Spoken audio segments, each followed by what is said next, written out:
Hello and welcome back to the KCC channel. I'm Rob and I hope you are having a wonderful day today. Today we're jumping into some malicious compliance. Now before we start our would you rather question for today, would you rather find your absolute true love today or win the lottery in 5 years? Let me know in the comment section down below. Our first story today comes to us from Ancient Educator 76. You need to be communicating more clearly with your parents. I don't want to see this kid in my office until you've done so. Time for some teacher double malicious compliance. Let's jump right in.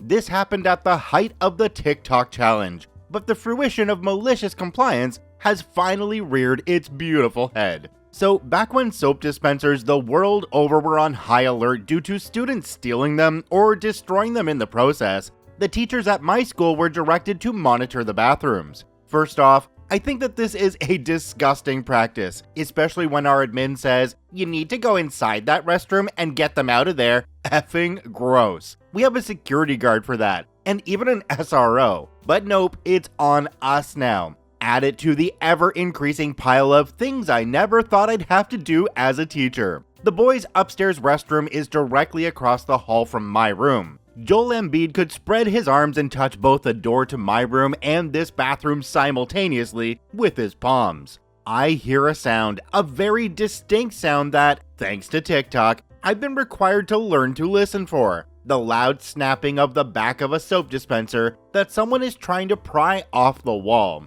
It's very distinct, and I heard it well from my classroom door just as I was about to prop it open mid-class.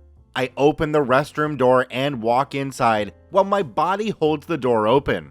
I see 3 boys. One is doing a stupid dance while rotating in a circle in place. One is standing on a toilet inside a stall, phone up and open and recording, presumably, and one staring at the mirror. The first 2 boys see me and change their behavior. One student doesn't seem to see me and reaches forward with his fingers clawed open, prying at the back of the soap dispenser.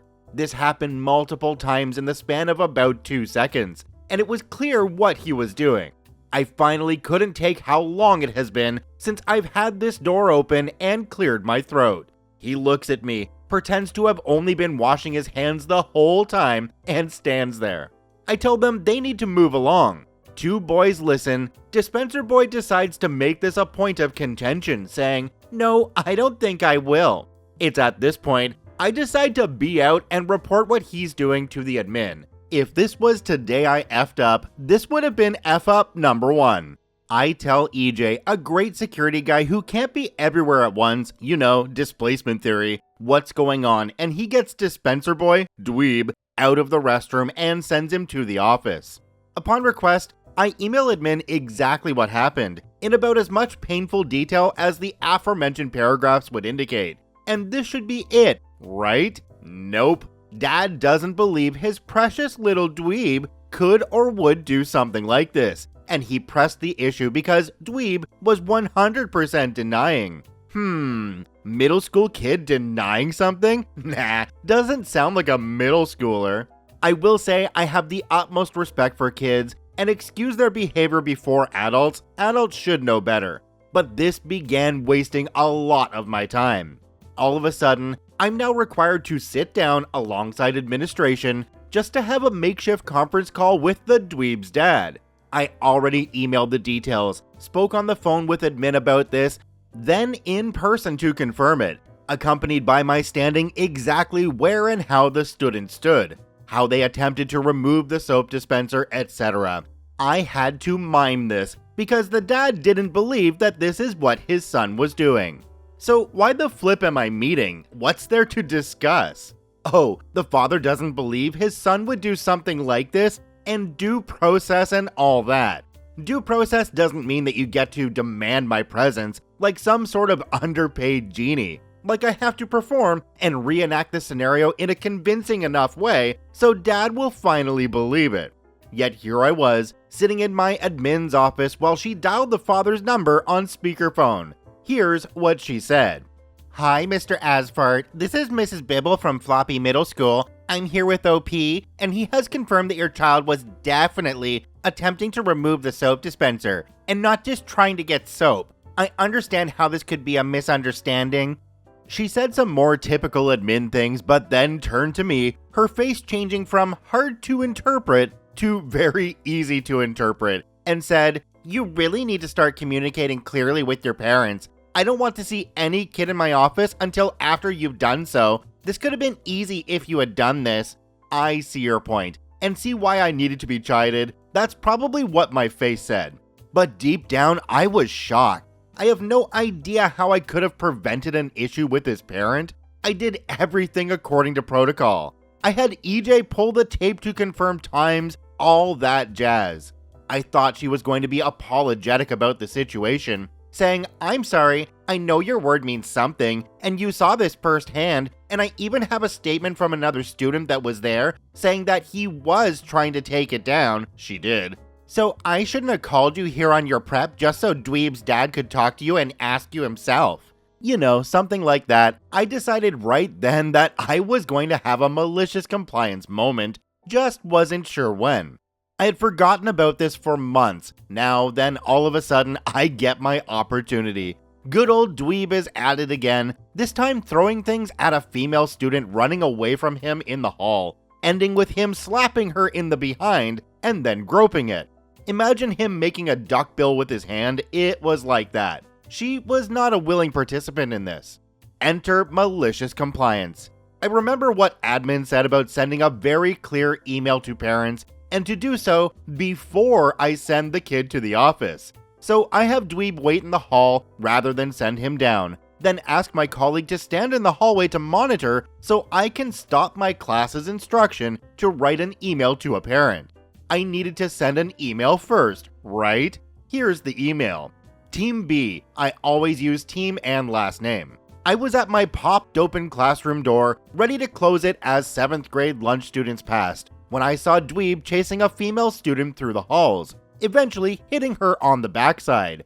By backside, I mean a very inappropriate location to hit someone. He also used a grabbing or pinching motion to grasp her backside as well. Right around this time, Officer Platinum popped his head into my class, asking, "What's up with this guy?" I told him, and he said, "No need to call the office, I'll handle it from here." I continued my email. I had intended on sending Dweeb to the office, but was instructed to be more clear in my communication. So I wanted to send this email before sending him down, also a requirement I've been advised to adhere to after our last communication. Our school resource officer happened to swing by, so it appears that the office visit may not be happening just yet. If there is anything you need, don't hesitate to ask or reply to this email. OP. I lost the train of what happened after this. I immediately returned to teaching after Officer took Dweeb off my hands. But I know videotape was used, interviews with many students were used, and Dweeb won't be on campus the rest of the school year. I'm not sure if he officially got arrested, but everybody was talking about how Dweeb left in a cop car. Now, right at the end of the story, OP referred to Dweeb as DB, and I read it as Dweeb because that's what they've been called through the whole story. But I said in my head, douchebag. And OP actually commented on this down below. He said, "Love this, could also be diaper baby, disappointing bampot, dowdy bumble, and a potty mouth version, damn bastard." Do me a quick favor and take a look down below the video. If that subscribe button's still red, it means you're actually not subscribed to the KCC channel. Please hit that subscribe button for more daily Reddit stories. This next story comes to us from Happy Giraffe. Cameras have to be on no matter what. Fine by me. Don't mind the pump. Let's jump right in. I am a project manager and data scientist. I manage lots of different public health related projects. There is one project in particular that includes a really demanding team from a federal government department. I recently returned back to work from maternity leave. I work in my office 3 days a week. On those days, I have to pump breast milk at regular intervals for my baby. Luckily, I have my own private office and can usually just keep on working, emails, reports, etc. while I pump. I have a hands-free wearable pump which is convenient, but still definitely obvious if I am wearing it. It pokes out about my shirt and is not exactly silent. Recently, we have a Zoom call scheduled during one of the times I needed to pump. Instead of missing the meeting, I figured I would just keep my camera off so I could wear my pump and still participate and listen. Heck, I was even in my office and not working from home. I felt like I was being a pretty committed employee. Meeting starts, a few people have their cameras off. The lead makes the announcement. I just want to remind everyone that our expectation is that you will have your cameras on because this is not a virtual meeting. It's a simulated in-person meeting, whatever that means. I sent a quick private message to explain I was paying attention, but pumping. No response to me, just instead again, the expectation is that all cameras will be on. So, fine. I turned my camera on for this meeting of about 20 people. The camera isn't aimed at my chest, but certainly the top of my pump is clearly visible. I unmuted myself so you could also clearly hear the pump and just said, "Thank you for your patience, I was adjusting my breast pump." The meeting continued awkwardly, with several other team managers letting me know privately it was fine to turn my camera off. But at that point, there really was no point in turning it off. At the most recent meeting, the announcement was, "Please turn on your cameras if you are comfortable doing so." Does anybody else here wonder if that lead was crapping their pants for the next week, expecting a call or an email or even an in-person meeting with HR? OP really could have made a stink about that, even though they already got back at them for just being there on camera while still pumping. This next story comes to us from FMintar1. Kavina Karen wants to use the shoulder lane to escape traffic. I dared her. Let's jump right in. This happened just a few hours ago. I was driving a semi on a highway when the traffic suddenly became bumper to bumper on a 2-lane due to an accident a couple miles ahead. Everybody was creeping and I was in the right lane. Suddenly, I saw a regular vehicle, not even an emergency vehicle, on my right side, shoulder lane, passing me. There's not even an exit nearby. I was like, hell to the no. And as soon as I saw a couple vehicles behind me trying to do the same thing, I immediately blocked them by going slightly to the shoulder so I'm occupying 2 lanes. I got a few honks, but I couldn't care less. If I'm suffering in a traffic jam, everyone should as well. Shoulder isn't for passing. As long as I didn't see any flashing lights behind me, I'm not opening that shoulder. We're crawling anyway. After a few hundred feet ahead, I saw an idle police cruiser on the shoulder up ahead. Figured that nobody would dare using the shoulder anymore. I merged back to my lane. Turns out I was right. The shoulder became empty all of a sudden. But that's not the end. While I was chilling, still creeping, I heard a very annoying and repetitive honk on my left side. I looked and saw this lady with huge sunglasses, ponytail, bending down on her seat, looking at me, yelling something, looking outraged. I rolled down and this is the following conversation. "You know you're blocking 2 lanes, right? Huh? I was behind you on the right lane and you wouldn't move. I honked and you didn't care. That's a shoulder. You're not supposed to drive on the shoulder. That's a lane. You are allowed to drive there." While she's still yelling incoherently, we are still slowly moving. Then I remembered, there's an idle police cruiser on the shoulder that I saw a while back that we didn't pass yet. I'm sure everyone knows by now, malicious compliance initiated. I reduced my speed even more, so Karen is faster than me by a little bit on the left lane. Then, I dared her by giving her the signal that she can pass me to use the shoulder. She aggressively took it, cut in front of me, and immediately went to the shoulder. However, what Karen didn't know was that the cruiser is already around the corner. I was driving a semi, so my field of vision is much higher and wider than everyone else. Karen was driving a sedan. Her field of vision is much lower and limited. What I didn't take account was how aggressively Karen was driving. She cut the corner so quick without looking and ended up hitting the cruiser. Sorry, Ossifer. It was so abrupt that I can hear the crash pretty loudly. I can also tell that the driver in front of me was gasping in shock as well. I have never seen an officer get out of the cruiser so fast before. This dude practically jumped out of the cruiser in less than 1 second. Then, this is what I witnessed and heard when I'm creeping slowly with the traffic. Not wanting to miss anything, I rolled down my passenger window. "Get out of the vehicle!" Karen still inside the car, full fluster mode. "Get out now!" Karen finally gets out, and literally word per word, "But I wasn't at fault. You were stopping on a lane. This is a shoulder for emergency, not for your convenience to escape traffic jams." But incoherent sob story as I drove away from the scene. I couldn't hear what's going on anymore, but I kept watching my front as well as the side mirror. Judging from her body movement, she was indeed panicking while pointing at my truck. Don't know why. Then, before the scene disappeared from my mirror, the last thing I saw was the officer pulled out his handcuffs and cuffed Karen. Surprisingly, she complied without causing any more scenes. Then, I continued to drive into the sunset.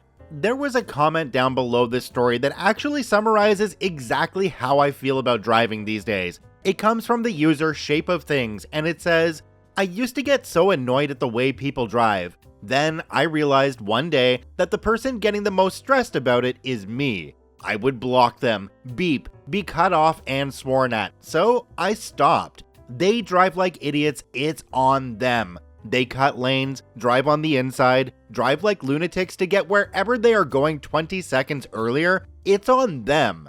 I drive for me, to keep me safe and to get me to wherever I'm going by the time I arrive. So they break all the rules to get ahead by milliseconds. It's not my problem. I will still get to where I'm going in due course. It's just now I get there more relaxed and chilled out, and knowing I have driven safer and not taken any unnecessary risks. Life is too short. Let idiots be idiots. Don't own it." This next story comes to us from Secret Northern, Insist on ordering food despite having the wrong number? Fine by me. Let's jump right in. This happened when I still lived with my parents over 20 years ago in a small town just outside a small city. As a teenager with a bit of social anxiety, I would spend most Friday and Saturday nights at home watching movies, playing Lego or computer games. Often my parents would go out into the city as there was nothing to do in the town, so I would be home alone until late at night. Our landline phone number was very similar to that of the local Chinese takeaway and taxi company. I won't give the exact numbers, but to give an idea, our house was 122222, the Chinese takeaway was 122221, and the taxi firm was 122122. So in a Friday-Saturday night drunken state, it was very easy to misdial. 99% of callers would apologize once advised they had the wrong number, and I would even be able to tell them the correct number to dial. The 1%, however, the instance that I recall and fits this sub goes as follows. "Hello? Hi, I'd like to order 1 sweet and sour, 1 chow mein." I interrupted. "I'm sorry, this is the wrong number. No, this is the Chinese," although they used a common racist term, often used back in the far from politically correct 90s northeastern ex-mining villages.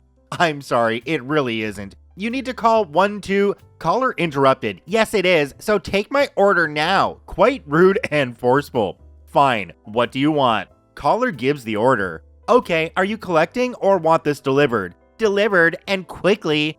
"Okay, it'll be about 30 minutes. Hangs up. 45 minutes later, the phone rings. I answer, and there is one hangry customer on the phone. "I'm sorry, you didn't leave your address for delivery, and 1471 didn't work. UK readers will know this, but it's basically a service to call back your last received caller. So we waited for you to call back. Food will be another 30 minutes, ask for the address, and hang up." 45 minutes later, another hangry call received. Only this time, they were a little drunker and ruder. I fess up that I've been stringing them along, but they insisted that I was a Chinese takeaway and ordered me to take their order again. Unfortunately, at this point, the restaurant was now closed, so I guess they went to bed without their food. They never called back, so hopefully they learned a lesson too. On the subject of wrong numbers, not quite related to the story, but something from my past working in a call center, somebody managed to edit one of our transfer numbers. I can't remember what department it was for, but it was one that we transferred people to frequently. And when you tried to transfer people to this edited number, which was an automated process by clicking on something on the computer, it would send them to an adult hotline. I was completely amazed at the time because it took them over 48 hours to change it on the system, although they did tell us after the first day to stop transferring people to that number. Check out all 4 OPs linked in the description down below. I thank you for watching. I hope you have a wonderful day, and we'll see you tomorrow.